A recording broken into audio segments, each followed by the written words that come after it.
Hey, how y'all doing today? Craig Molly, Tiny Flipper. Working in the house here.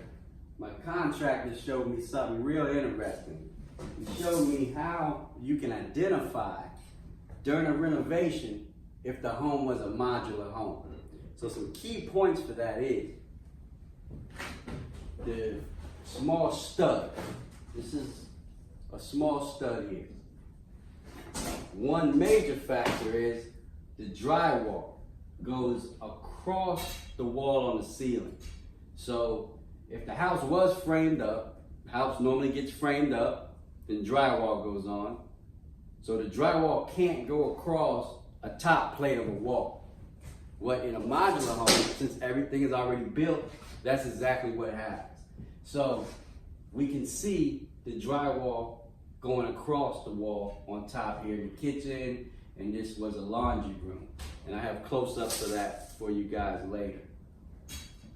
All right, back with a couple more key points. Another major factor is glue.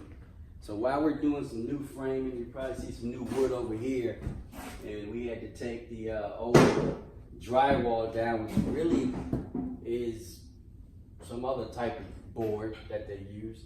But on the stud here, this was glued on. This is glue. If you can see the particular rafters, it's glue. So the ceiling was glued on. The boards were glued on.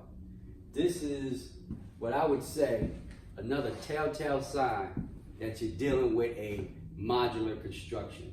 Nothing wrong with it, but just so you know, modular construction, when you're going to do a renovation or you're looking at your next property, that you might have some different challenges. For as drywall won't match up, they use a cheaper product, so on and so forth. So once again, modular home.